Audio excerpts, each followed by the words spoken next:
Boa tarde, tudo bom? Todos conseguem me ouvir? Todos bem? Ótimo. Queria agradecer a presença de Yes, todos. sure. Bem-vindo, Luigi. Mais um grande convidado que nós vamos receber hoje no Tiaços, Dr. Luigi Zoja. Vou fazer a apresentação primeiro formal do Luigi.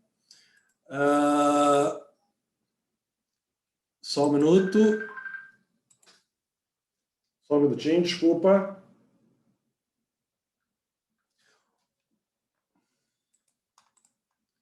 Dr. Luigi Zoja, ele é analista de data do Instituto C.G. Jung em Zurique, foi ex-presidente da IAAP, é ex-professor da Universidade de Palermo e de Insúbria, na Itália, e da Universidade de Macau, na China. Ele é professor visitante na Beijing Normal University e pratica clínica em Zurique, também na clínica privada em Milão, Nova York e novamente Milão. Autor de artigos e livros publicados em 15 idiomas. O Luigi tem vários livros em português. Eu separei 2 livros aqui que me parecem fundamentais dentro da obra dele, que é O Pai, História e Psicologia de uma Espécie em Extinção. Eu diria que é quase um clássico dentro da literatura junguiana. História da Arrogância, Psicologia e Limites do Desenvolvimento Humano. Separei 2 outros livros que eu gosto muito do Luigi, que é Violência, esse só está em inglês, na História, na Cultura e na Psique. E um livro que eu descobri também em espanhol, Os Centauros, As Origens da Violência Masculina. Esse livro tem em inglês, Luigi? No, that's the other side of the good father, of course. Yes, the masculine virus. But I hope it will come. Ótimo. É um excelente livro, eu recomendo, tá? Um livro pequeno, mas muito bom. E a Bíblia sobre a Paranoia, né?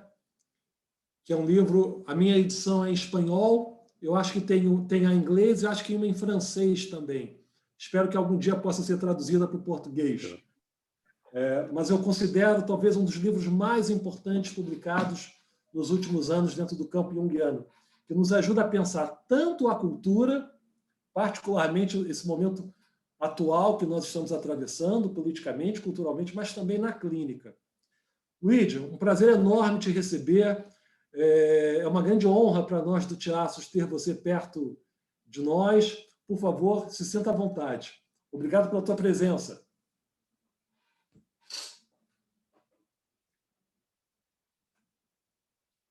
Thank you.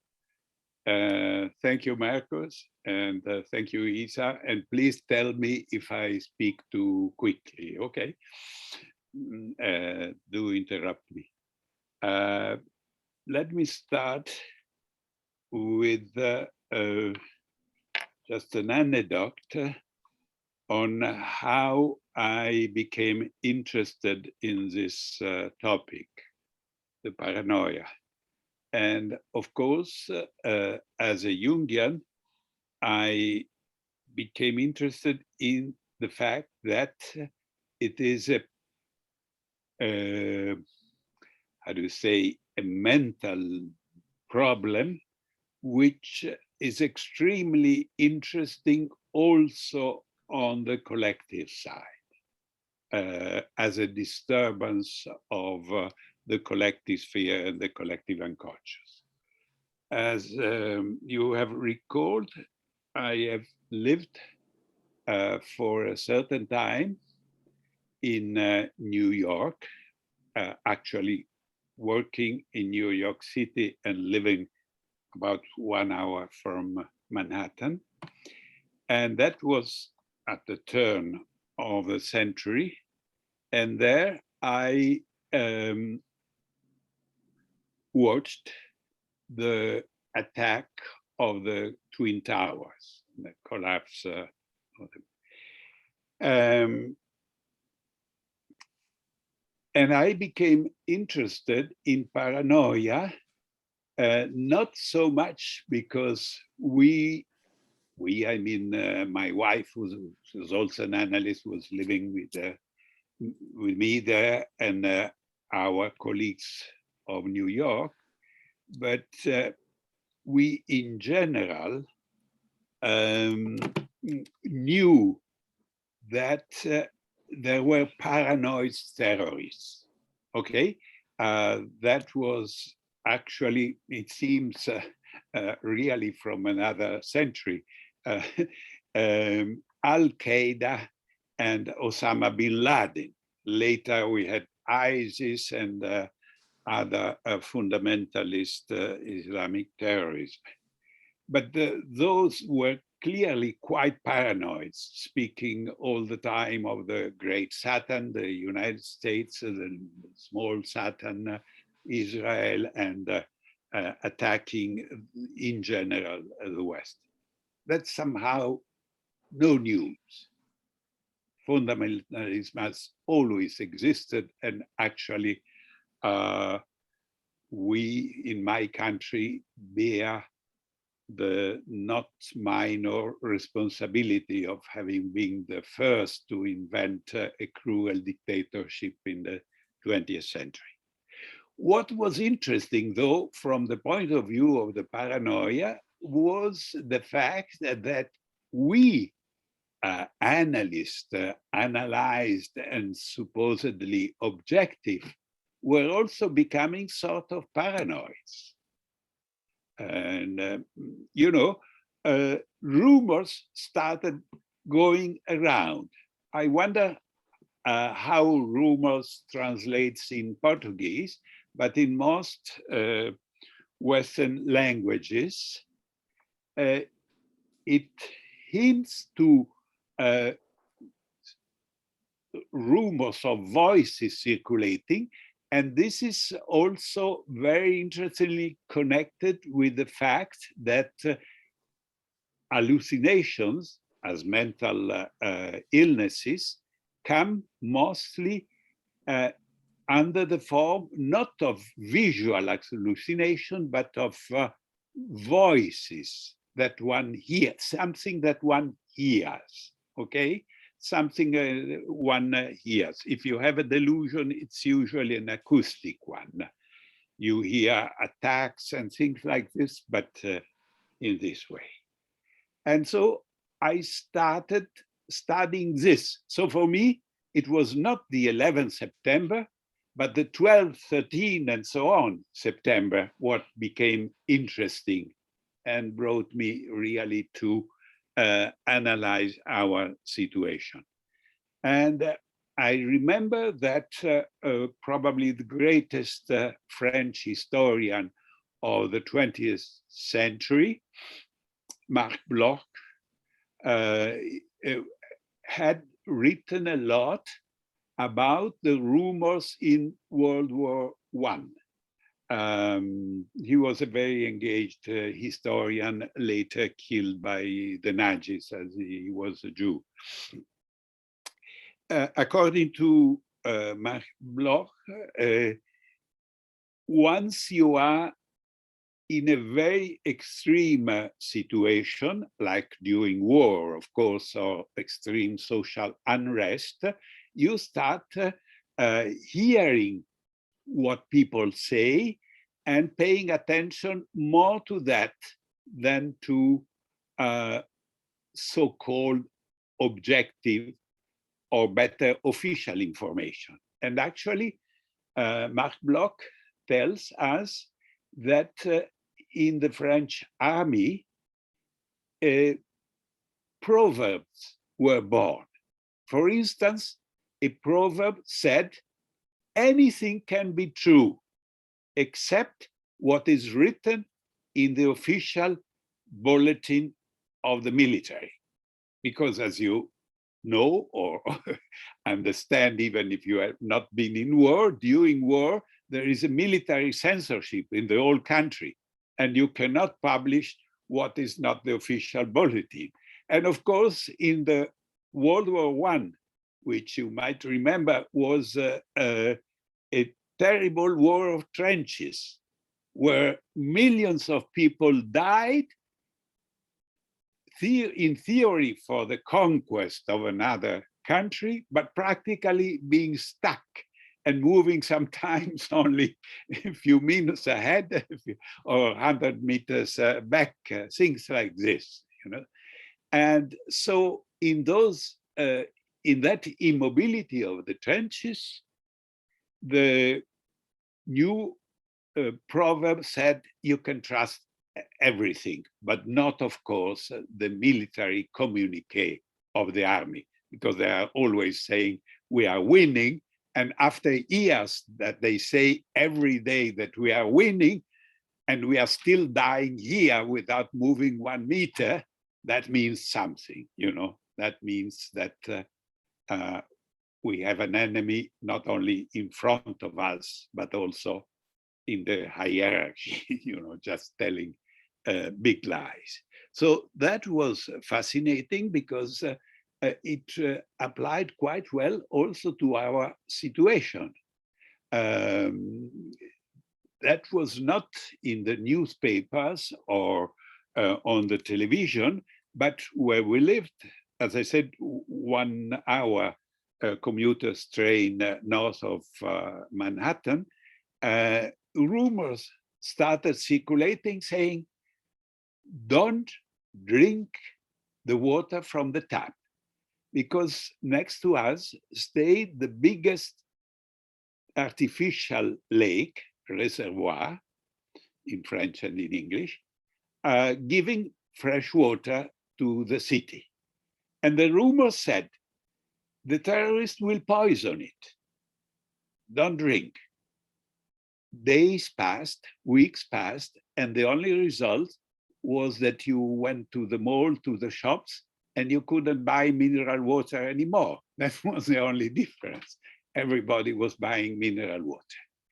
Then, as it even the rumor proved not to be true, the rumor started changing and saying, don't drink water from the tap because in the reservoir, the terrorists will throw an enormous amount of LSD.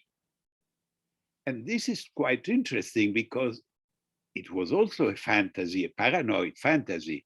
Nothing happened, but it was, for us Jungians, symbolically more interesting because we were behaving as if we had been taking, you know, hallucinogenic things.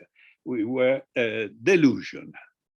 So I started being interested in this, you know, the paranoia, particularly because it can come not only from the individual unconscious, but also from the collective one, and move not only in a problematic direction very often, not only one individual, but a whole collectivity.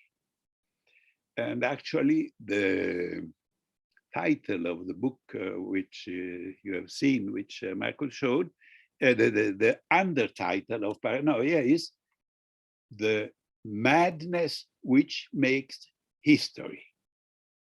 Because paranoia, unlike other mental problems, mental pathologies, is contagious. It's exactly an example of what Jung has called the collective infection, psychic infection of the, you know. So the collective psychology can be really infected by suspicion, by rumors, and so on. And this is very different, once again, from the great majority, actually the totality of other mental pathologies, because other mental pathologies can destroy the life of an individual, maybe of their families, of those their loved ones, but they do not destroy a country. they do not render a country paranoid. Okay? So what is interesting is that a mental pathology, usually schizophrenia, serious depressions, brings down the individual, cuts him or her away from society, and destroys his social life. Paranoia, on the contrary, in some cases, in the hands of some gifted and perverse people, can enhance their power.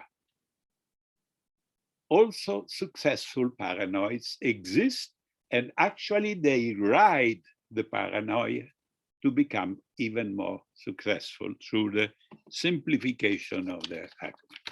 So it's contagious, unlike other problems. And actually, when you think about situations which I hope we do not know personally, but we know about from books like pogroms or lynching. Those are collective movements in which a scapegoat is found and the whole group throws its aggressivity against that person. And actually, if you could, during a lynching, stop the group, and ask each individual, do you know the name? Do you know who is the person you are going to kill? Do you know what he is accused of? It has been studied that in many or most cases, people would not be able to answer.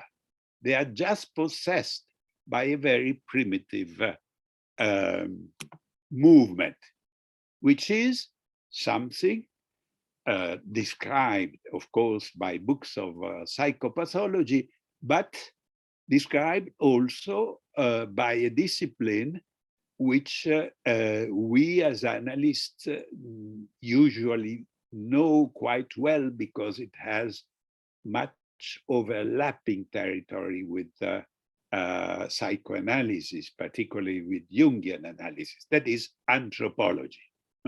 Anthropology, I'm sorry if there are anthropologists in the audience for my oversimplification, but anthropology more or less tells us that in every society, presumably even in extremely ancient times, the reconstructions of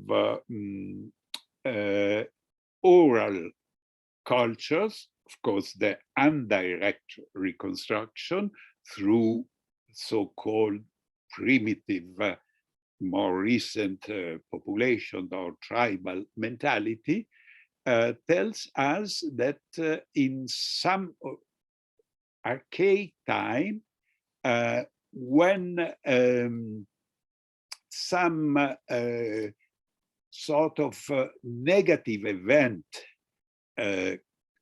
was falling upon the group, for instance, in a simple society of hunters or fishers, one year there is no fish.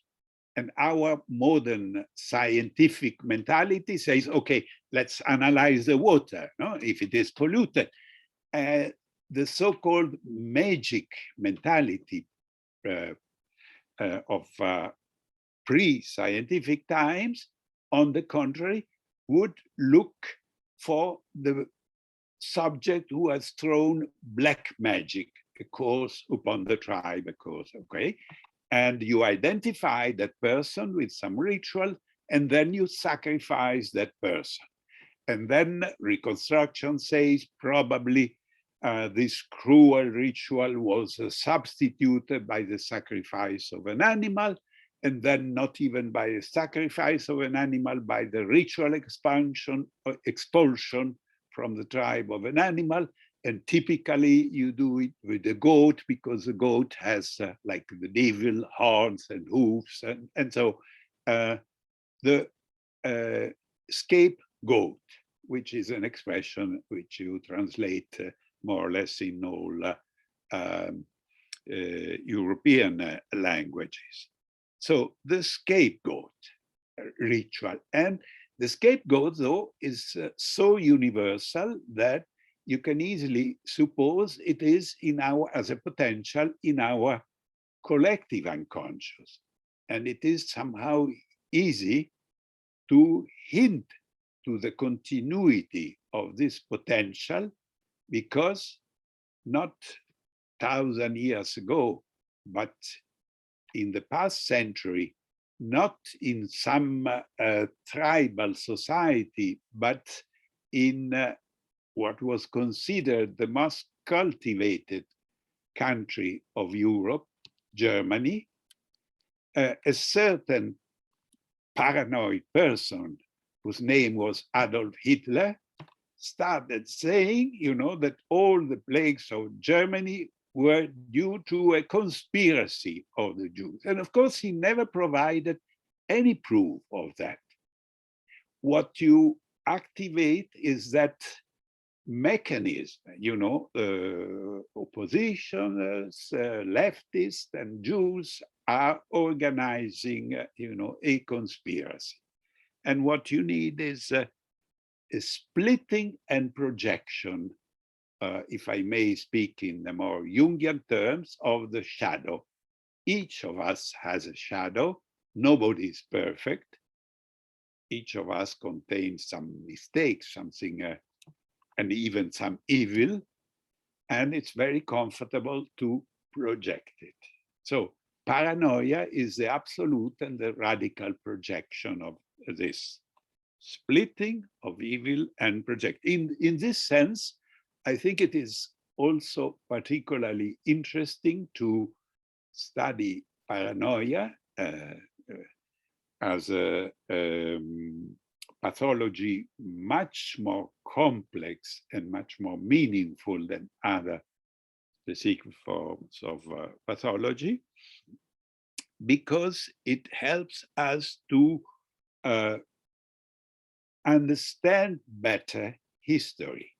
For instance, in the case of the conquest of America, why it starts with very good Christian premises, and the first report of Columbus is very positive. The Indios are wonderful people.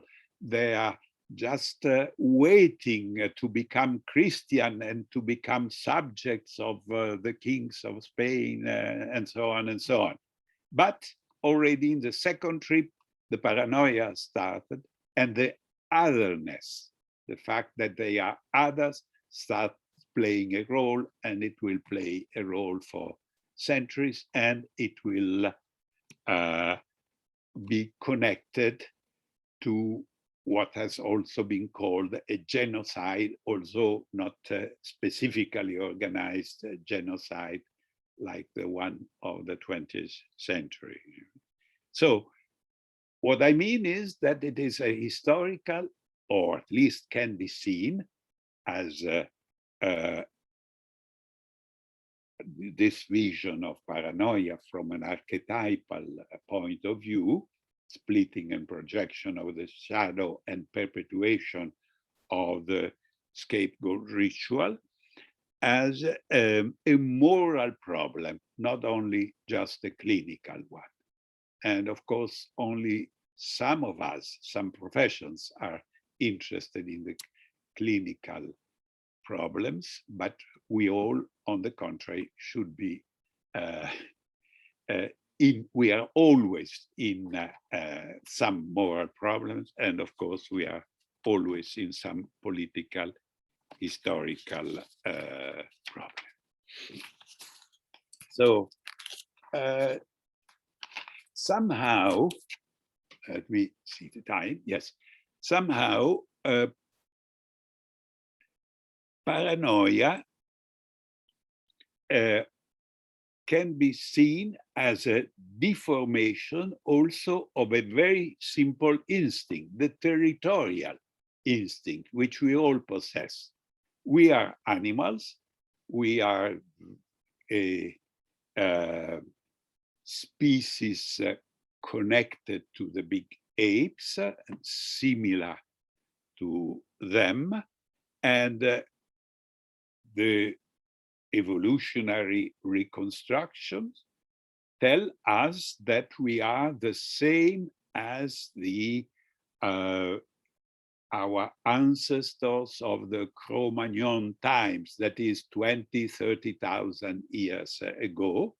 The remains tell us that they were already practically with us. So we assume the instincts were like our instincts. But for instance, in psychoanalysis was started studying the repression of the sexual instinct, you know, at the other turn of the century, because you cannot just repress it. Something which has been much less studied is the territorial instinct. And yet, simply if we have a cat or a dog, even if we have not studied zoology, we know that each species of animal has an instinct of territory, and that our domestic animals are very much artificially constrained in our modern houses. And so something similar had also happened to humans. Humans have gathered in, our ancestors were nomads, were hunters-gatherers, and population was very scarce. So till not many thousand years ago, you know, agriculture started only a few thousand years ago. And I do not see Marcus anymore, but I hope that Marcus, okay, I see you in the smaller.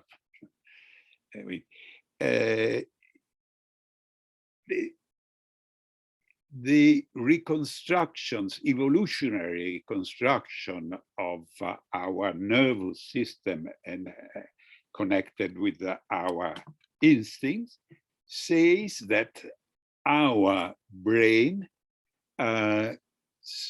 was born out of an evolution made to recognize some 150 faces. And that's called, probably many of you know it, the Dunbar number, from Professor Robin Dunbar of Oxford, who has studied all his life these things. And actually, this is quite interesting because after it corresponds to all tests one can do, we can reach, maybe with some exercise in our memory, 200 faces. But then we start losing the knowledge of who is this and who is this.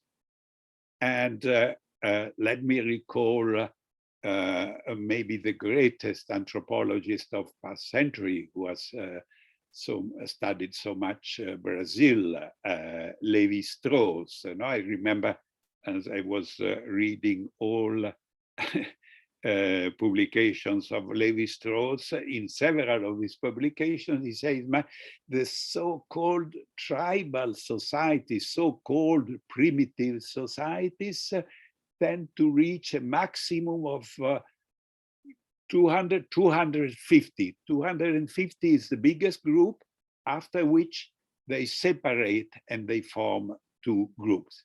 And this is functional, of course, because they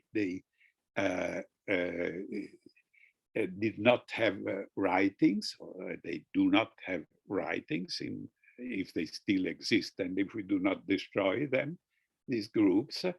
And so a certain limit has to be put. But what we do more and more with time, we, now I say we modern Westerners, we postmoderns, people of the 21st century, we concentrate more and more in the cities. The United Nations have told us officially in 2007 that the urban population of the world has overtaken the non-urban population. So we live in a packed situation. And since then, the disproportion keeps increasing because we move to the cities, because cities give more opportunities, particularly actually in Africa, but still also in Latin America, where there are still masses of people who live in duress and economical difficulties, and they move to the cities. But what we forget is that in the cities, our brain gets a bit structurally overexcited all the time. Because, for instance, in a subway, we are packed, for instance, in the subway of Milan, 100 people each car. And if we are similar, like we are, to the chimpanzee or to the big apes, you cannot put 100 big apes there. They become crazy. It's only our self-restraint, our good education, because we all are polite. Actually, Brazilians are particularly polite and non-aggressive. But you always feel that in a crowd, there is a latent potential of aggressiveness, okay? And so paranoid reactions are quite near under the surface, unfortunately. And a group situation in which a scapegoat is looked for are typical, as I recalled, of the 20th century, but in our modern society, they tend to be even more frequent, not in the sense that there are mass movement like in the past century. Actually, mass gathering today are less frequent and less risky because people tend to communicate per internet, to gather virtually and not materially. But the other side of this, the other side of the use of internet is, of course, that there is a shadow to it. Internet has, and then the socials have made us probably less tolerant. The attention span and the patience span and the mental elaboration span has been shortened. Actually, there are several studies from universities from the USA where they have measured, of course, you always wonder how you measure, but it makes some sense that to include a moral reaction in a response, let me speak very generally of response, you need between a minimum of between 8 and 10 seconds or more to include a moral response. The point is that with the chat line first, and then with the so-called social media, we, or better, not we who have white hair or even a gray beard like Marcus, but young people who grew up with this tend to be educated to very, very quick reactions. And quick reactions are often nowadays criticized because of the extremely frequent presence of aggressiveness. And this presence of aggressiveness is once again due to the fact that there is no time for elaboration. So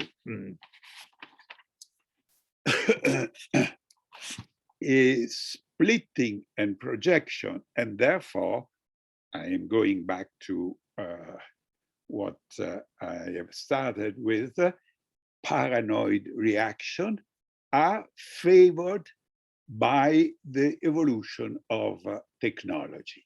Actually, they are favored by history. Let me go back to where I started, the title of my book and the subtitle, The Madness Which Makes History. Actually, it's always like this. It's human life and also hence human history. When there was less respect, less democracy, certain things were easier. For instance, a king, was a tyrant. Actually, tyrant is a Greek word which corresponds to king. He was the one who had the power by birth. He did not have to justify his power arguing in a certain way, trying to persuade the public. So there were less paranoid, in a way, topics going around. It is the shadow side in a certain way. Of course, I am exaggerating to make the point, but it is the shadow side of progress, what we watch. The first big medium is the print, the Gutenberg 5 centuries ago. Wonderful things. You can print books, not just write them by hand. And these favor cultures, favor knowledge. But then, after a while, you don't have just religious books, just texts of philosophy. You have entertainment books, you have newspapers, and in the 19th century, you have the daily paper. And actually, in the then richest countries, England and the United States, you have the birth of the so-called yellow press. That is the daily paper, probably called like this because it was printed on cheap paper, not white, not bleached. And it was composed by much shorter articles because it was sold to people who could read, but not particularly cultivated. It was the first mass medium. So the medium becomes mass medium by simplifying its topics. The articles become shorter and the finger starts going like this. Short article, this is my opinion. You, of course, who are reading me are among the good people, but there are some enemies, and I tell you who they are. Then of course, then we have in Europe the First World War. Actually, in North America, you have a sort of First World War because it is a Spanish-American war, which is a very paranoid word. I have described its very interesting origin in my text, but let's not enter in this. There is this paranoia between the also historical paranoia, the so-called Black Legend, because Anglo-Saxon, English and American literature and Spanish culture. And so that war, then First World War with the diffusion of irrationality and paranoia. And then between the two wars, of course, there is a period of progress, at least in the Western world. The progress brings also radio. And one must recognize with mixed feelings in my country that Benito Mussolini was the inventor of the mass radio propaganda, later, but quickly copied by two very paranoid leaders, Adolf Hitler and Joseph Stalin, you know, using the radio. And then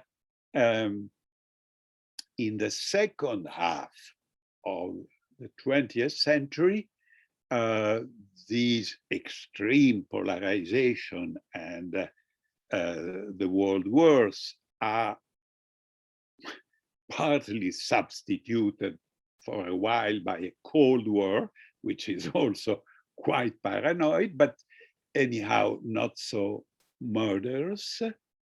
And to put it in short terms, in English American well-known terms, we could call the paranoia of Nazi fascism and Stalinist propaganda, we could call it hard paranoia. And then in the second half of the century, we have again continuity in the use of radio, but also mass diffusion of television, and rather soft paranoia. For instance, the bad quality or the decadence, actually, because at its beginning it was good, of the Italian television has been reconstructed and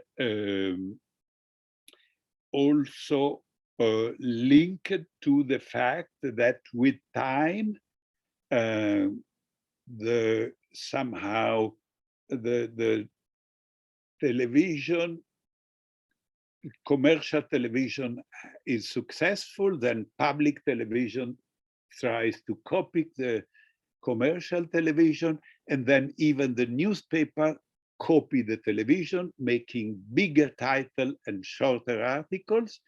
And it's quite typical to speak less of politics or philosophy and more of crime. And this helps somehow, you know, I am oversimplifying, but some sort of scapegoat feeling in the public. And the Italian television, for instance, degenerates in that it reports every news reports some crime, you know, the multiplication of crime by each news, which is actually not good for a country living of tourism like Italy, because it does not exactly attract tourists. In reality, Italy is not a country with a particularly high percentage of crime, but the bad quality of the media engenders what we can call the perception of high rate of crime. So paranoia, on the one hand, we have better information, there is no doubt, with the diffusion of mass media of every kind. On the other, of course, it is the easy way for the bad quality media to use aggressive scapegoating topics and diffuse some sort of not so direct paranoia, but yet, yes, for instance, illegal immigration, particularly from Africa, of poor people crossing the Mediterranean, is always a big topic, and always almost in itself a paranoid topic, because they are seen as bringing crime. And actually, of course, illegal people bring a certain amount of crime precisely because they are there illegally. So these are the other sides of economical progress and of a certain economical curtain dividing, for instance, Europe and the Middle East and Africa. So in the end, we have the internet paradox.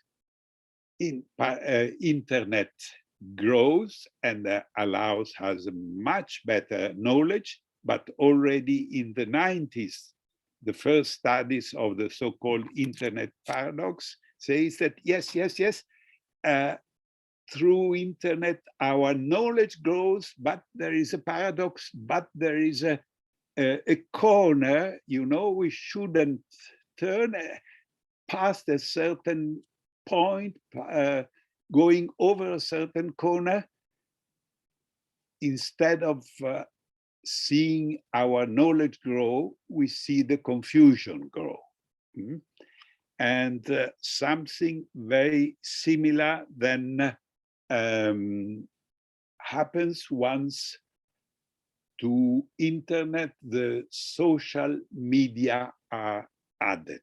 For instance, we had quite a few years of terrorist attacks in Europe in recent years, not in the last years, but some 4 or 5 years ago. And I was amazed because my book was circulating, luckily, yes, with some interest also in the official media here in Italy. But then I was sometimes called to participate and to give an evaluation from my point of view. And I saw how the paranoia was a factor. Once we had some Islamic fundamentalist attacks, the perception of the presence of Muslim kept growing. The terrorist attacks took place in France, in Belgium, none of them in Italy. And yet people were afraid of every Muslim. We have, of course, a couple of million of Middle Eastern and African immigrants in Italy, or I don't know how many millions, a little less than France or Germany, but they are quite a few millions. But the perception in the polls taken from the public was that the Muslim immigrants were 5 or 10 or even more times, several 10 times more than what they really are. And I've called this a paranoid differential, because in paranoia there is always, of course, as it was said in the Jung Institute, Zurich, a hook where your projections, not in the void. You feel that somebody is an enemy because, yeah, there is some objective reason. He is different. He belongs to a religion where also some sort of religious war or so is still preached, but you cannot generalize. The projection of the paranoia is 9/10, and just 1/10 is a reality. Or sometimes the 100th only is the reality, and 99% is the paranoid differential, the paranoid addiction. Of course, once again, we have enemies, as famously even Woody Allen says in one of his movies, even paranoids have real enemies, you know, it's a reality. But you should distinguish, and you cannot generalize and put everything, for instance, on the shoulders of the immigrant. It's always an exaggeration. It's always exploited for political reasons. And I'm afraid in your country, you also know some similar situation. I think I could stop and take some questions, some horrible examples about paranoia. Thank you.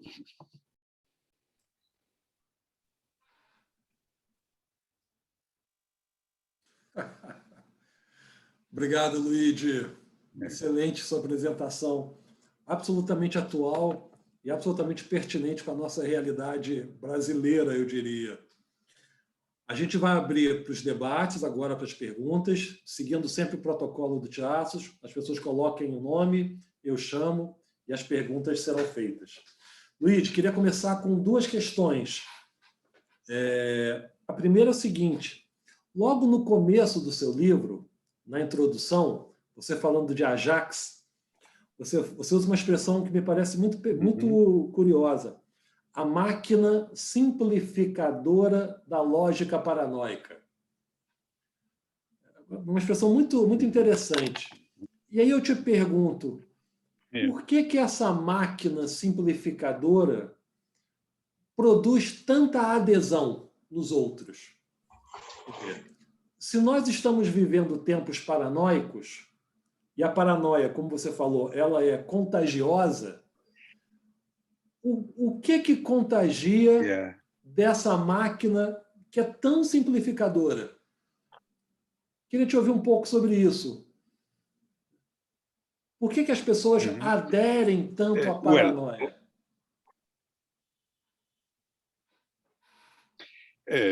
Well, first of all, of course, because we all have a shadow. None of us is perfect. All of us have sins. All of us have aggressions. All of us have, how do you say, a potential aggression, even in our families, even between parents and children, even in a couple. There is practically, it's normality of life. There is almost no day in which you don't say, no, but it has been you. No, it's you. You know, the attempt to scapegoat. But then if we are so-called normally benevolent, not saint, no, we think it over a moment. They say, no, but, well, maybe let me sleep tonight and tomorrow we speak again. And the next day we say, well, you know, yes, I have also my part of responsibility.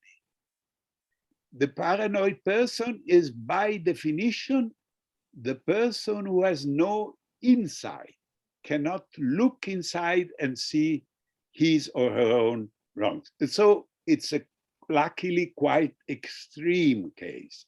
So I will say, let me divide my answer. So the first part of the answer is this, you know, the really paranoid person, we are always a little bit paranoid, always try to say, scapegoat the other, even the loved ones, but we also can look inside, you know.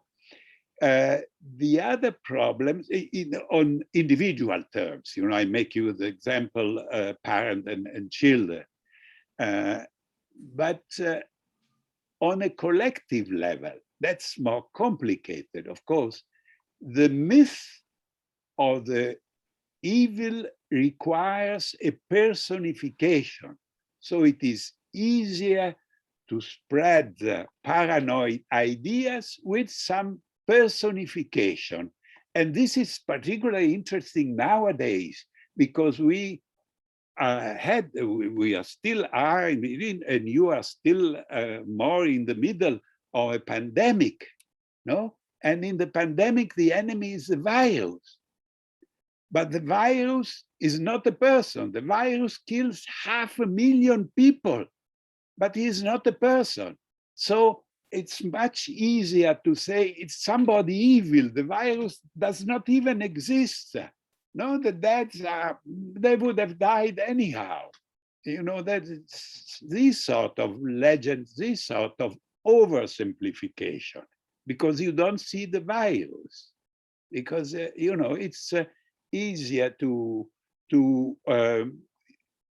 say, no, it's bad people plotting a conspiracy, and they have invented the virus by this. There was even somebody who was not a minor person, the president of the United States, who was hinting that maybe it's a Chinese plot and the real virus is not so serious. That does not exist.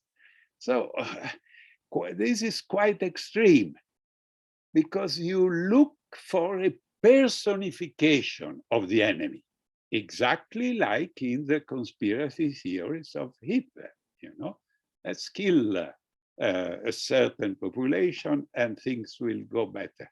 Actually, he destroyed not only the Jews, but also Germany with this, you know, but you need a personification.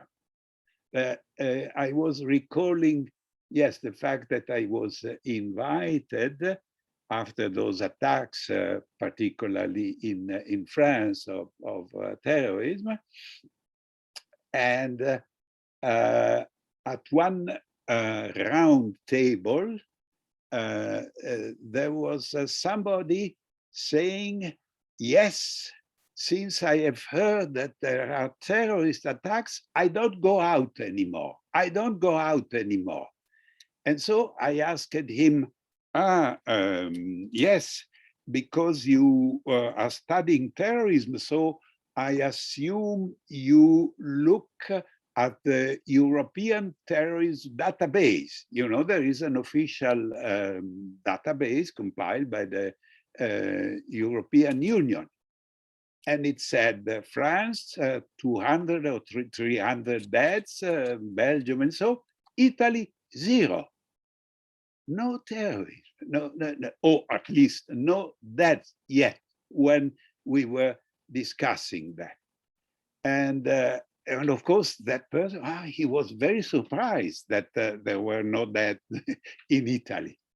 And then I allowed myself to ask him, do you look ever at the database for environment, European database for environment, which says how many people die every year because of the bad quality of the air? And of course, this is a very important information, but nobody looks at it. It's paid by our taxation to the European Union, and it's very useful.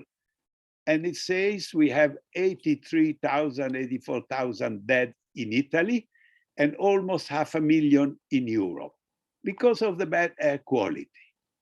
So I said to that guy, look, you are right when you say you don't go out anymore, because there is a criminal there, you know, a murderer. It's called pollution, you know. And but pollution, what is pollution? Is not an enemy with a face. And so we do not, like the virus, you know, we look for personification. We need a fantasy of the enemy.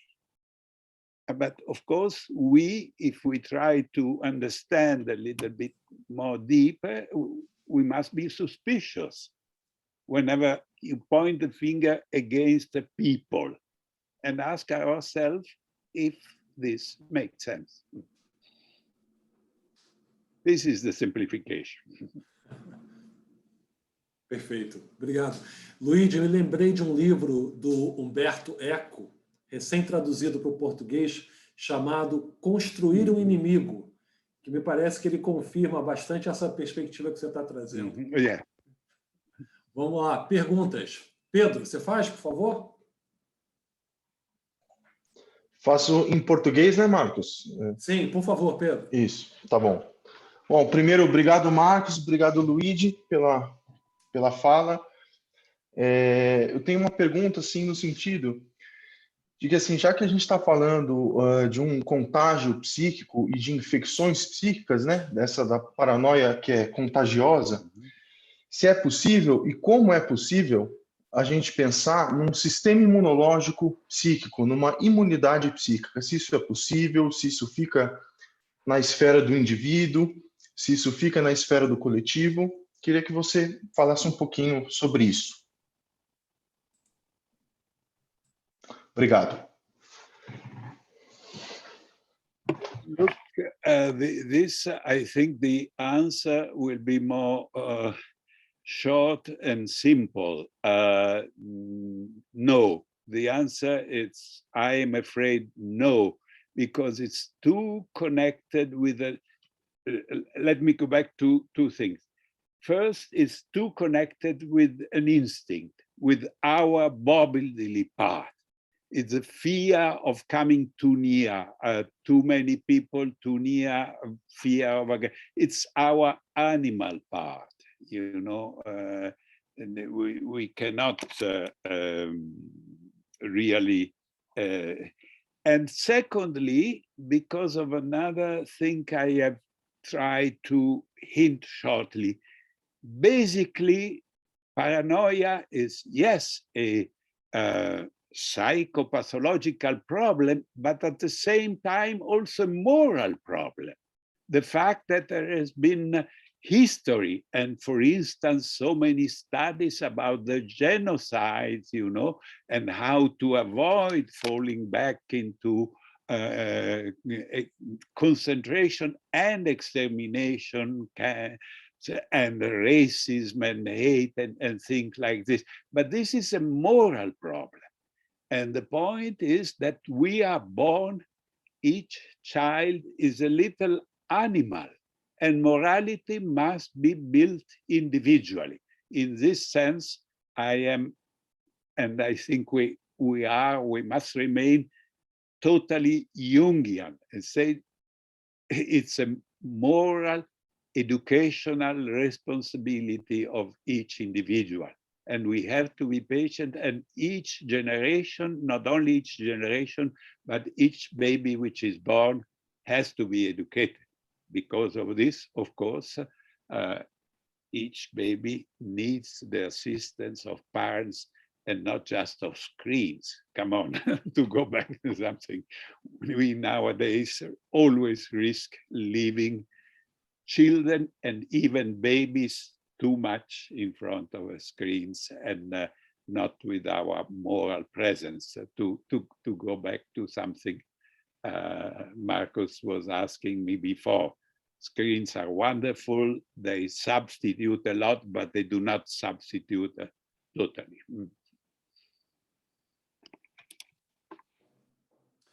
Obrigado, Pedro. Denise Ramos, por favor, Denise. Seja bem-vinda. Oh, Denise, I know this lady. Grazie. I miss you. Ciao. Wonderful to be here. Grazie. Obrigada, Marcos. Luigi, como sempre, suas palestras estimulam muito o meu cérebro. Eu tenho duas perguntas. Tenho mais, mas vou me contentar com duas. A primeira, um jovem gay foi linchado na Espanha por um grupo de homens essa semana. A segunda é, se o terrorismo que acontece na Europa não é uma resposta à perversidade que aconteceu nas colônias, principalmente africanas ou islâmicas. Não é um terrorismo baseado nesse ódio ancestral pelo que foi feito nas colônias?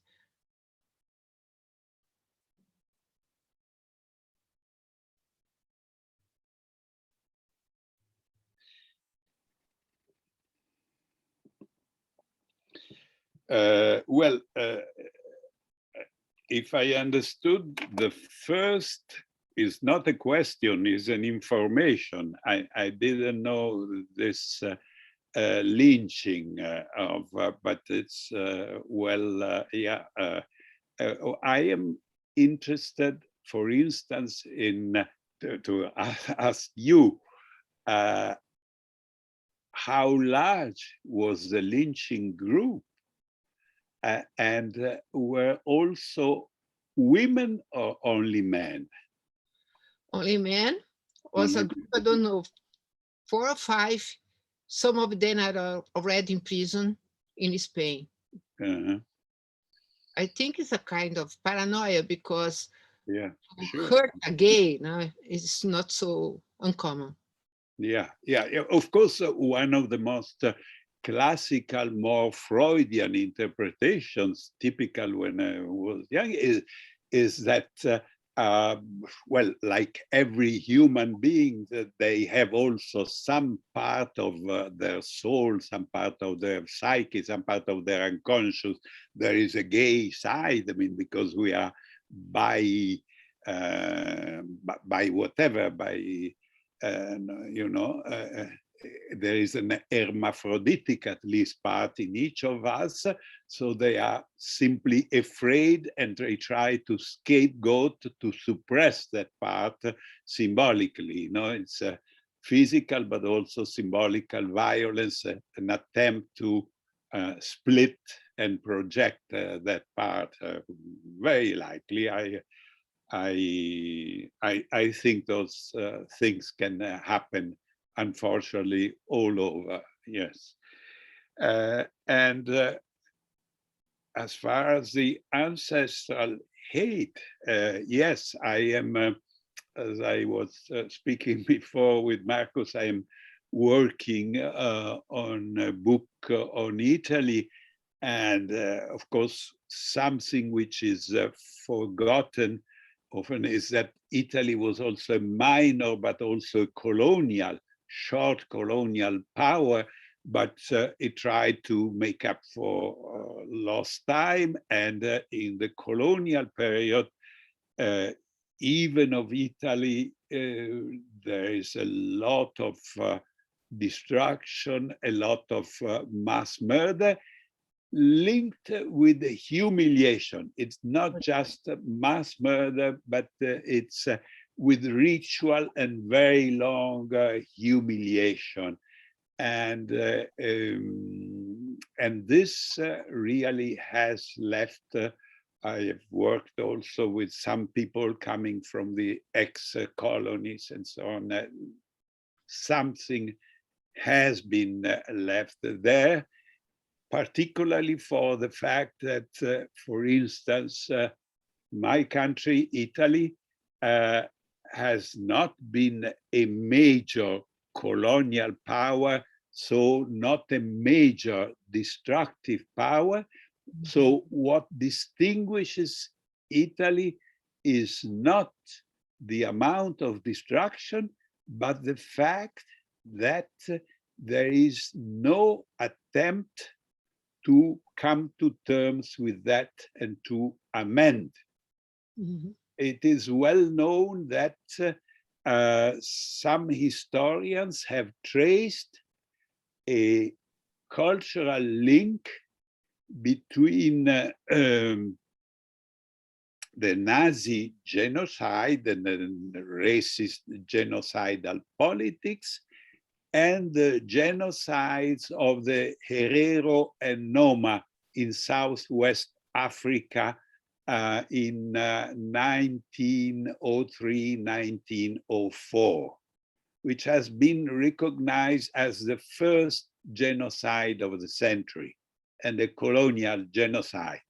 It is not so known because it was also a smaller part of the Southwest African population, the majority of the tribes who had not been touched, but these were sent into the desert and practically killed. And it has been, but the point is that Germany, after having established a terrible record, is establishing a new tradition, as it has tried to amend and to make repayments for the racial terror and mass destruction in Nazism, it is also now trying to recognize that there are discussions, but it has already paid reparations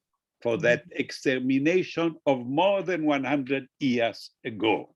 So, of course, that does not change things, but at least you say, and those people do not spit into my face from the height of their monuments, because in Italy we still have monuments, for instance, of an Italian conqueror with Africans praying like this in the top.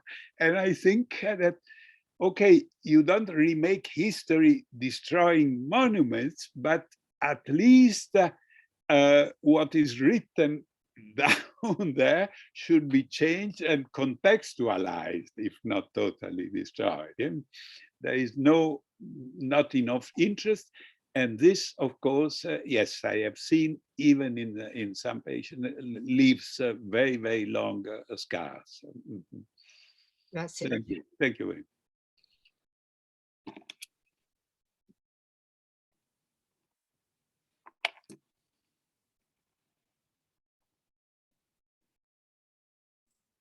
Obrigado, Denise.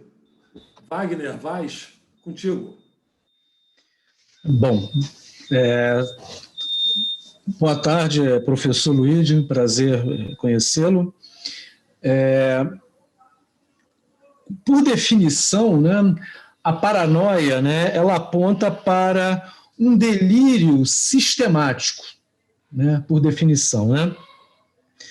Então, quando nós elegemos um inimigo, né, nós temos assim a possibilidade de dividir, segmentar, né?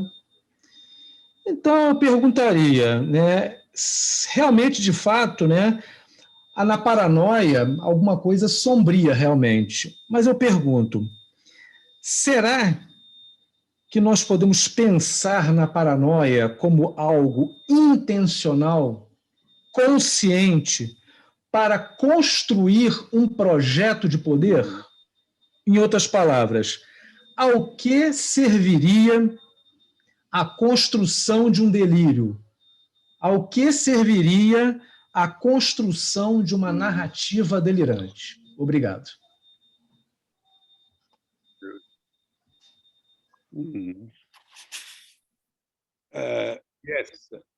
Yes, very good question. And of course, as I was trying to hint to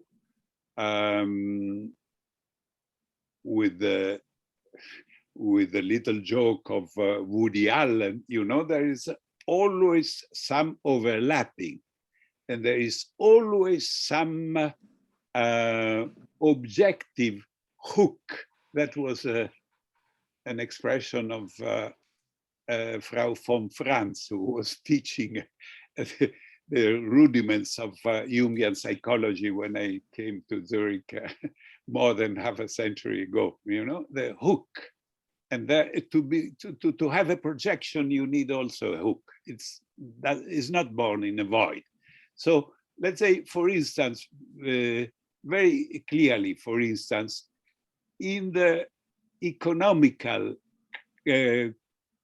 terrible, unprecedented crisis of Germany of the 20s, where inflation was galloping, and as you might know from some books, you even went to the restaurant and paid in advance the menu because you were afraid that receiving the bill at the end of the meal, it would be multiplied, So that, of course, the total insecurity, it's like in war in the trenches, and something objective was there.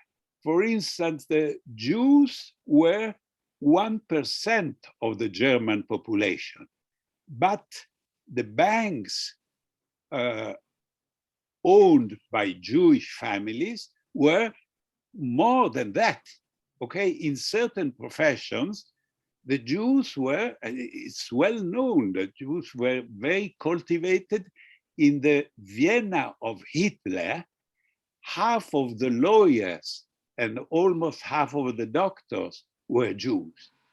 It's okay, but this is very compatible even with the racial theory, because they were just better, cleverer, you know, even with the idea of Darwinian competition in state, you know. The point is what you make with this. If you make of it the starting point of a delusion and of a criminal action, without arguing, because the idea of a Jewish conspiracy, once again, which was one of the tenets of the Hitler's and Nazi theories, has never not proved, but they didn't even attempt to demonstrate it. It just, you know, so to build something, you build, I think, starting from this overlapping dimension where there is some truth, but then you exaggerate everything and you make it into a theory of conspiracy and things like this. I even remember when, when my book came out, actually it was in Italy, the last year of the very long government of Mr. Berlusconi in Italy. And Berlusconi had his theory that the judges, he had hundreds of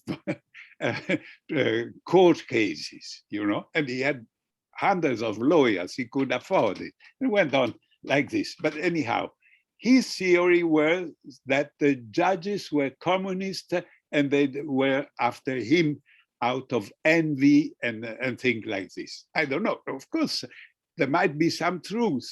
If you look at somebody very rich, there might be envy, of course.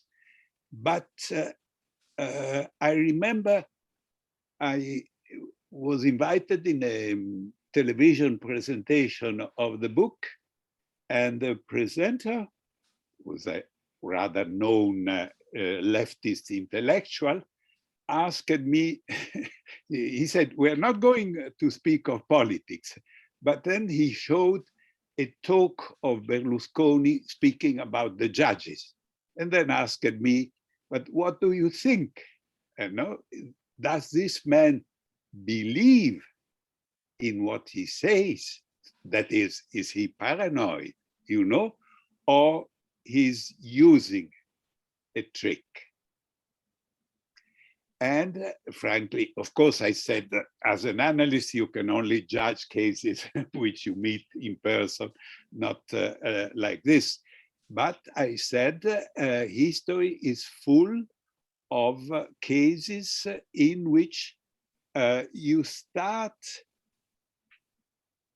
half believing, and then you see that it works. It works presenting yourself as a victim of some conspiracy, because there are other people who also feel that they are victims of some bad power, you know, also themselves slightly paranoid, and so the most paranoid sector of the population will support your idea, you know, and you half believe and half do not. It's impossible to disentangle completely. Okay, and in the case of Berlusconi, of course, it was not a criminal paranoia, but there was a bit of believing and a bit of playing on the argument. I think we will never be able to disentangle this. The other A famous historical case is the one of Senator McCarthy in the United States of the 50s. He was also always speaking of a communist conspiracy. He never proved the conspiracy, and we do not know to what extent he was really convinced and to what extent this. What we know is that for a while it was effective. For a while it was politically very contagious. The other side of this observation is that I think historically, this riding the wave of a collective paranoia, activating it, usually tend to be luckily short-lived because it's one topic. But of course, if this topic allows you to take the power, like in the case of Hitler, then in the first year of power, he had already eliminated all opposition. He had already opened concentration camps. So there were no more elections. No. I hope I have answered,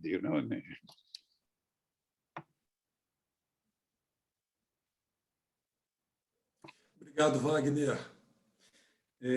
Eliana Thier. Tudo bom, Eliana? Oi, Marcos, tudo bom? Queria te agradecer muito, que delícia essas oportunidades que você tem nos propiciado, e ao professor Zoja, que é tão bom escutar a sua fala, as suas posições são tão sábias, tem algo para além do conhecimento que o senhor traz nesses encontros. Eu quero agradecer muitíssimo pelo seu livro, O Pai, que é maravilhoso, e especialmente por esses momentos que o Marcos e o Tiassos têm propiciado para nós. Eu quero trazer uma coisa um pouco diferente. Eu vou ter que contar rapidinho uma história que se passou aqui em São Paulo, acho que nos idos dos anos 90, e que envolveu uma escola de educação infantil, chamada Escola Base. Foi um caso que ficou muito conhecido, baseado no relato de uma criança de 4 ou 5 anos. Uma mãe levou algumas informações à polícia, e essa escola foi virada do avesso, né? E envolvendo todos os participantes, os proprietários, a professora, né? E a escola foi destruída por uma campanha movida por um veículo de mídia, inclusive muito consistente, muito confiável, não era imprensa marrom, né? E em poucos dias, em poucas semanas, a vida dessas pessoas foi destruída, a escola acabou, não é nem preciso dizer isso, né? Claro, tudo se provou, ao final, não ser verdade, não era verdade, a narrativa da criança tinha sido de outra ordem, ninguém entendeu direito o que estava acontecendo, e as coisas se moveram muito rapidamente, né? E com esse poder imenso do coletivo, essa escola foi destruída, as reputações dos proprietários, dos professores, etc. e tal. Eu queria trazer um outro tipo de paranoia agora para a luz da sua discussão, que é a dessa cultura do cancelamento, essa cultura que baseada, né, numa espécie de neopuritanismo muito estrito, traz certas coisas à luz e condena antes de qualquer julgamento. Primeiro é um julgamento geralmente público, levado a cabo em redes sociais, tipo Twitter, por exemplo. As acusações são as mais variadas, né? Outro dia eu ouvi uma sobre um jovem diretor de teatro nos Estados Unidos que fez uma peça sobre hispânicos, e todo o elenco era hispânico, alguns negros, e ele foi levado a julgamento no Twitter porque ele não tinha nenhum ator que fosse meio negro, meio hispânico. E ele precisou pedir desculpas publicamente no Twitter por ter cometido esse crime grave. Então, eu queria que o senhor falasse um pouquinho sobre esse tipo de paranoia, que parece que está do outro lado do espectro, né?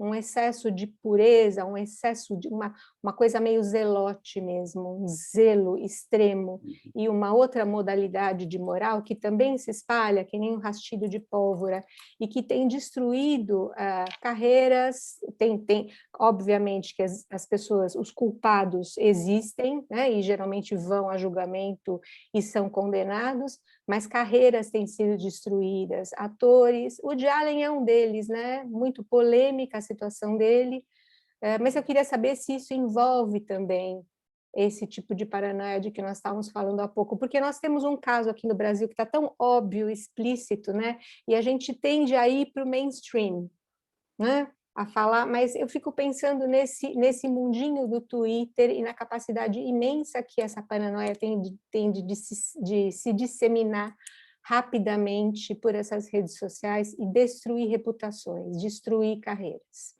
É isso.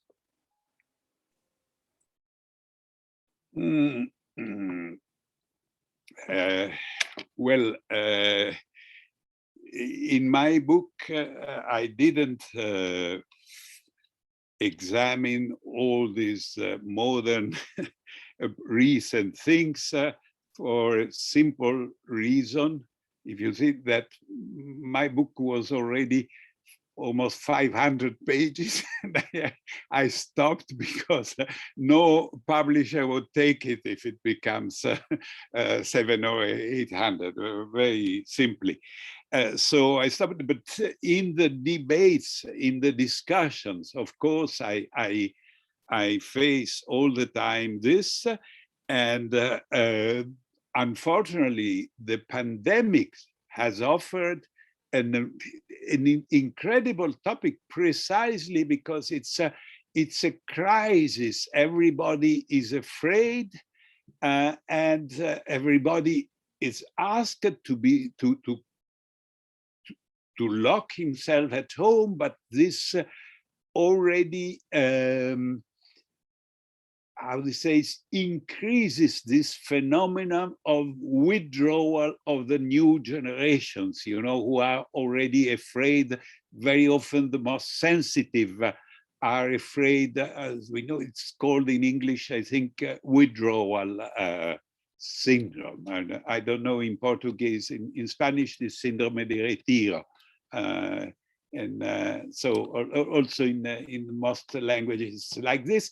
And it has been accentuated by the pandemic, and we see that with the end of the lockdown in Italy, the amount of young people who stay close at home, lock themselves in, has increased anyhow, independently. Now they have used the pandemic and they are just afraid because the world is too competitive. And what is sad is that very often they are the most sensitive, you know, but they do not dare to go out. Once again, it's connected with other topics we were touching upon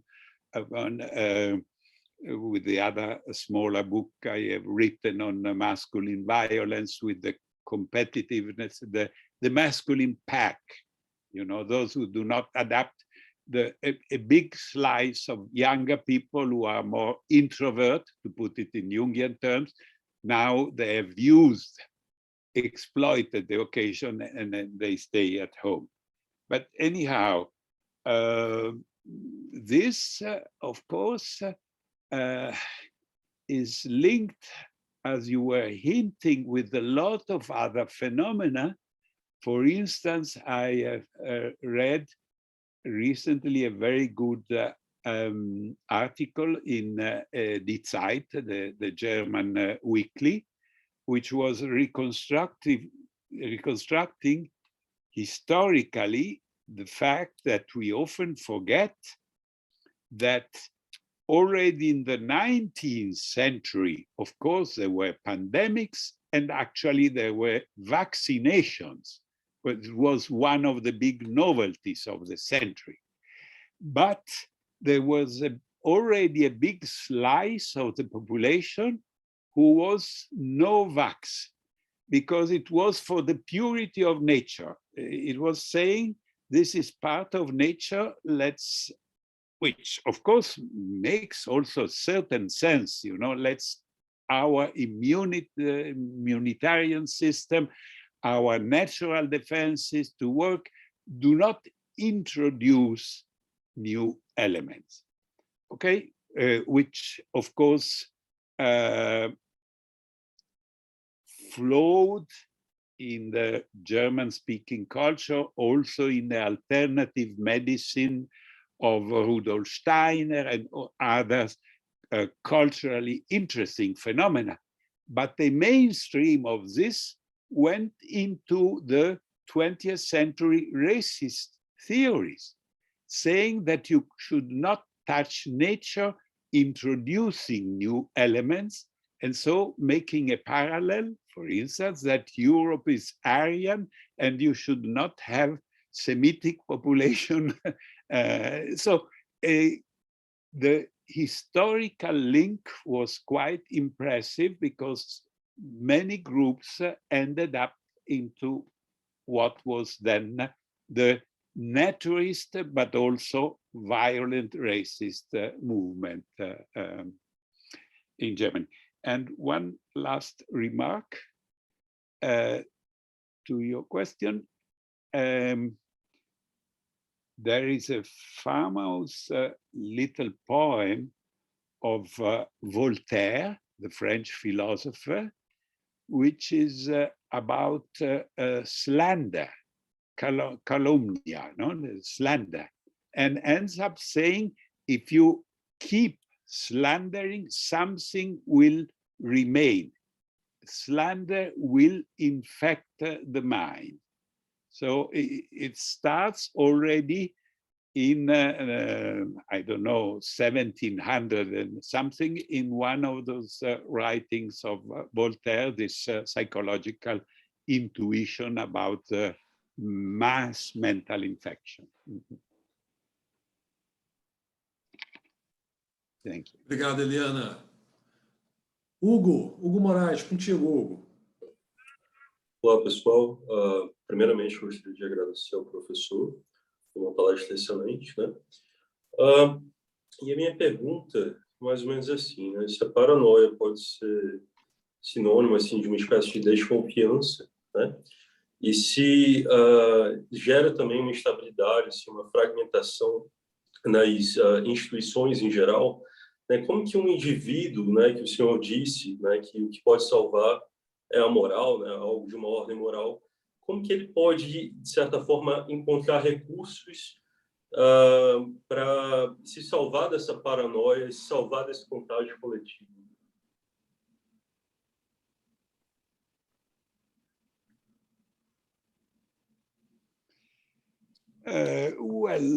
It's very difficult to say how there is, because by definition, we were speaking of an individual path to each of us. So we cannot give rules.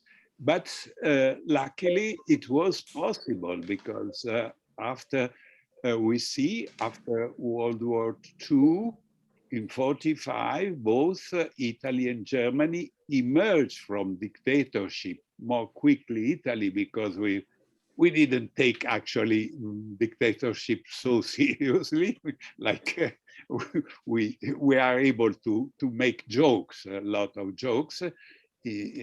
And I think, of course, during the dictatorship, for instance, in Germany, historical reconstruction distinguished between what was called the outer emigration and the inner emigration. That is, the many, actually millions of people just immigrate, plunge in themselves, which has its tricky side, because of course, Germany is an efficient country and they kept being efficient, although they disagree, you know. But that has been described by like inner immigration, and actually you have very good authors, which were anti-Nazist philosophers like Jaspers, the main German philosopher. He didn't emigrate.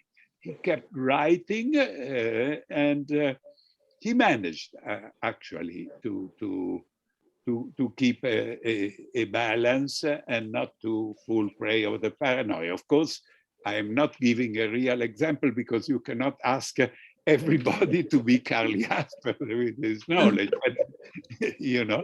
But anyhow, it's possible, and actually, the whole history of Europe in general, I am not so pessimistic, show that the whole project of the European Union, basically, we have a lot of silly discussion because how the economical policy of the European Union, you know, will keep discussing every day this, and there is every disagreement. But the point is that a project of European Union was started from the very end of World War II as a political problem, as a political military, in order to avoid falling again in centuries of war like before. Europe has been the continent of many things, but also of the most terrible wars. Perfeito. Então, professor, é como se depois desse momento de terra devastada, né, paranoia, pudesse vir uma metanoia, pudesse vir uma mudança de atitude. Seria mais ou menos essa a função da paranoia, em uma espécie de lado positivo dela? A gente poderia dizer isso? I don't see so much a change, a metanoia. I think that you should nourish the part. As I say, we are a complexity. You know, Jungian psychology is also called the complex psychology, has been called. Mm-hmm. So we have many voices inside us. Mm-hmm. The point is that, as I said, each of us, there is some mistrust. There is some from which potentially paranoia stems, because we cannot trust everybody. A certain amount of mistrust is perfectly not only legitimate, but necessary. But you should nourish the mistrusting part of yourself when you are ruled by political power, which is showing a paranoid direction. You know, you do not take it so seriously. I think the first question was recalling what I was saying on the mythical figure of Ajax, the simplification. Okay, if we are complex, let's not put our mind at the service of a simplification mechanism. You know, that's it. You will destroy communism, or you will destroy the minorities from another race, and then everything will be. No, because this is stupidity. Complexity has always existed, be it in our single mind, be it in a society. Even Europe is made of immigrants that we forget. You know, we are a mixing of population which have then formed so-called modern nations. But the delusion of the Italian or French or other nation is a delusion. Genetically, every analysis proves that we are extremely mixed.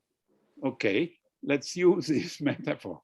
Let's respect complexity on the collective level, and also as a single individual, if we see that the political power is oversimplified, let's mistrust and listen to our inner complex multiple voices.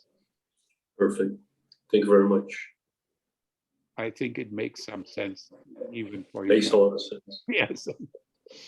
Obrigado, Hugo. Luigi, queria fazer duas perguntas para você. Queria juntar os dois livros. A Paranoia é essencialmente masculina? Ou cadê as mulheres paranoicas? Ou como é que a paranoia se apresenta nas mulheres? Acho que essa é uma primeira questão. Você vê diferenças, há uma produção delirante diferente na paranoia nos homens e nas mulheres? Essa é uma primeira pergunta. A segunda é o caso Schreber. Qual é a importância do caso Schreber para você? Até resgatando historicamente que foi o Jung que apresentou Schreber para Freud, né? O Jung que deu o livro de presente. E qual é a importância de pensar a Alemanha que produziu Schreber, o caso Schreber, e por que há tão pouca literatura junguiana sobre o caso Schreber? Se você tem alguma teoria sobre, se você pensou alguma coisa sobre isso, alguma hipótese? Well, yeah, let's say of course, let me very clear. My study of the paranoia is quite long. I think it was 10-year study. Yes, the book appeared in 11, so 2001, 2011. It's a 10-year study, but it's a 10-year study on historical and anthropological material, not on actual paranoids, okay? Because sometimes then in debates, somebody asked me, yes, but what do you say to your paranoid patients? Look, we must answer. Look, really paranoid, what I said by definition, the real paranoid is somebody who will never come in analysis, because a paranoid person already knows the truth, does not need to look inside. As I said, the paranoid is the one who, by definition, never looks inside, has always the finger pointed there, never like this. So is it me? Is it worth thinking? The paranoid does not think. So it's all on literature. So I read all what it is available on a psychiatric, psychopathological texts on paranoia, but it's not derived by actual experience of real paranoia. Now, to nuance a little bit this rigid answer, let me say that I have actually worked 4 years in Zurich in the clinic, which was then the only Jungian clinic in the world, where all patients had analysis. And actually, I had a couple of cases of more female paranoid delusion, and that's typically the woman who believes that somebody very important is in love with her. That's you find also in psychiatric textbook, but I had also a couple of cases. It's feminine paranoia, but requires a man, a very abstract man. A very abstract man and practically non-existing in reality in her life, but it is usually connected with an over-evaluation. It compensates extreme inferiority feelings, like in many paranoid men, in both Hitler and Stalin cases. There are good reasons to say that it was an overcompensation of inferiority and fragility feelings, compensated through power in men, but that was totally masculine. In women, the typical case goes like this. and otherwise, like in other typically masculine pathologies, like addiction, the woman is more the co-addict or the co-paranoid. You know, so it's very difficult to define. It's too big a separate topic, and as I said in my book, I didn't distinguish it. And basically, dealing with history and with dictatorship, I have to deal with the men, devils, monsters, men.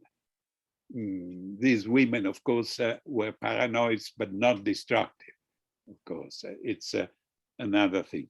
Now, going to the Schreber case, I think I can only answer partially and quickly.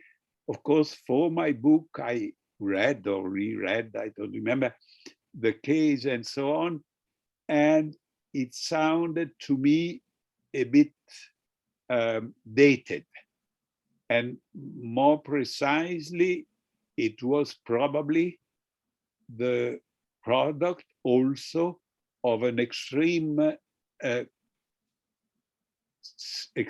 severe split in the culture, and particularly in the German culture of the upper classes, between masculine and feminine, between women's role and men's role, as a sort of overcompensation in a subject with a certain fragility. The unconscious pushes up fantasies of another kind, I think. So, but that's more or less my way of putting it into a historical context. I think I would frame it more historically and reserve it to, yes, those times. Perfeito, perfeito. Luigi, quero te agradecer. É um prazer te receber. Agora eu quero fazer a última pergunta. Nobody is perfect. Nobody is perfect. This would be a paranoid idea. Paranoid fantasy. Mas eu queria te fazer a última pergunta. Você, no seu livro, você fala que os paranoicos não sabem rir. O riso pode ser um antídoto contra a paranoia? Quem sabe sorrir não delira?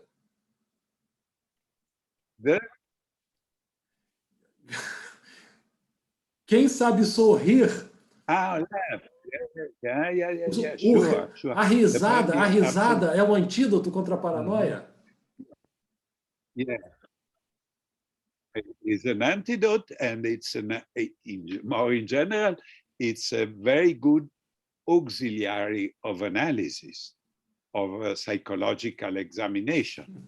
Actually, already Freud was speaking of this, of course, of the capacity of the sort of cultural Jewish collective defense mechanism, to nuance, to see the others. But laughing means always to see the other side, to see the paradoxical side, not to be rigid. So certainly to foster laughing, to foster, or at least a smile, is fundamental.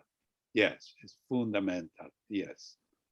I quoted Othello for this, when he cannot laugh, he cannot smile anymore.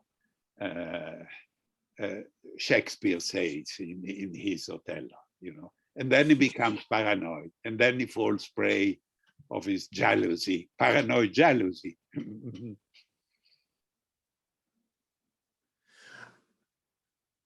Acho que você nos dá uma bela indicação clínica e cultural para uma certa vacina antiparanoica, a risada, o riso, o gargalhar de si mesmo.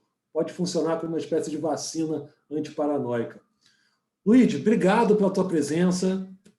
Para nós, é uma imensa alegria, para mim, para a Luciana Ximenes, para a Isa, te receber aqui. São pensamentos muito fortes, muito contemporâneos.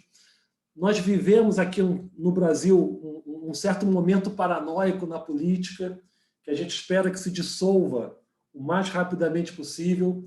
E o teu livro, sem dúvida, funciona como uma espécie de bússola para nos ajudar a entender o que a gente está atravessando. Queria te agradecer, muito obrigado, e deixar com você as últimas palavras.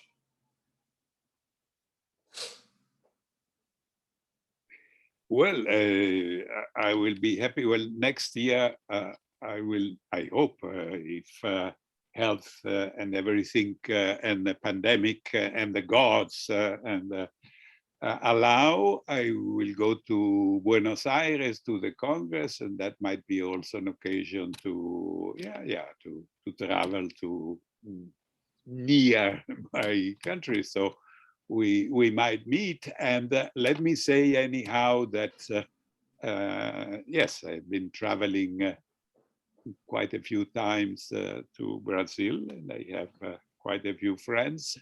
And Brazil is a master class experience of 200 million people in the master class of laughing, that's for sure. So, yes. Yeah. Obrigado, Luigi. Tchau. Foi um prazer te receber. Muito obrigado. Pessoal, obrigado pela presença. De novo, novamente, mais uma vez, um grande momento do Teatros, uma oportunidade de testemunhar um pensador do valor, da altura do Luigi Zoja. Obrigado pela presença. E já deixo o convite para amanhã, no mesmo horário, 2h30, Fanny Brewster vai estar aqui com a gente, falando sobre complexos culturais, racismo. Convite feito. Espero que vocês possam participar. Obrigado, Luigi. Um abraço. Olha, Luigi, boa sorte domingo no jogo da Itália contra a Inglaterra. Tem a ver com o que a gente conversou antes. Um abraço. Até lá. Thank you. Bye bye. Bye bye.